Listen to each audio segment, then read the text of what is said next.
Hope all of you are doing well. So let's discuss the given question here. If matrix A is 3 by 3 matrix is given, then find small a11 into capital A21 plus small a12 into capital A22 plus small a13 into capital A23. Guys आत्ताच आपण अशा प्रकारचा एक question पाहिलेला आहे. हा सुद्धा question 2016ला एक्झामला आपल्याला आलेला आहे, लक्षात ठेवा. MST-CET ला 2 मार्काचा क्वेश्चन आहे हा. तर आपल्याला माहिती आहे स्मॉल a11 हे आपण काय इंडिकेट करतो, तर elements of the given matrix. तर सगळ्यात पहिल्यांदा ते लिहून घ्या. A11 म्हणजे काय, फर्स्ट रो आणि फर्स्ट कॉलमचा एलिमेंट, म्हणजेच काय तुमचा एलिमेंट तो 1. सिमिलरली A12 म्हणजेच फर्स्ट रो आणि सेकंड कॉलम, म्हणजे तुमचा एलिमेंट काय आला तो 1. आणि थर्डमध्ये काय आहे A13 म्हणजे फर्स्ट रो आणि थर्ड कॉलम म्हणजे 0. भेटले तुम्हाला स्मॉल a1, a12 आणि a13च्या व्हॅल्यूज. येस. आता तुम्हाला फाइंड करायचे कॅपिटल A21. आता कॅपिटल A21 हे आपण कशाने इंडिकेट करतो, तर हे कोफॅक्टर्स ऑफ द गिवन मॅट्रिक्स असतात, लक्षात ठेवा.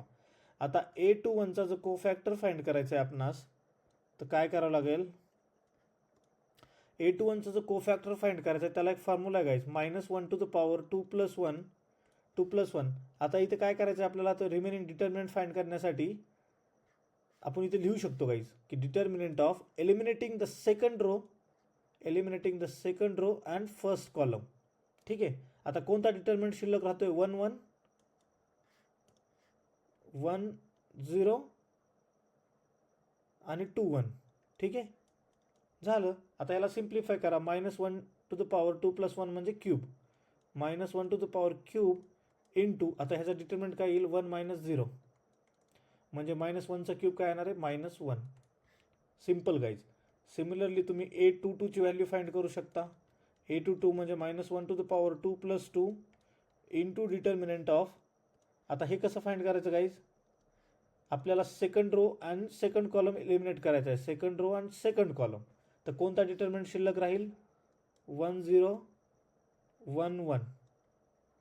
हे सॉल्व करा. -1 to the power 4 into 1 1 -0 which is equal to +1.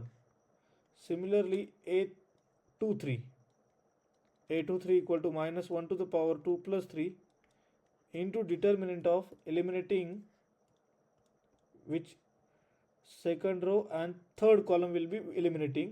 So what will be the remaining elements, 1 1 आणि 1 2.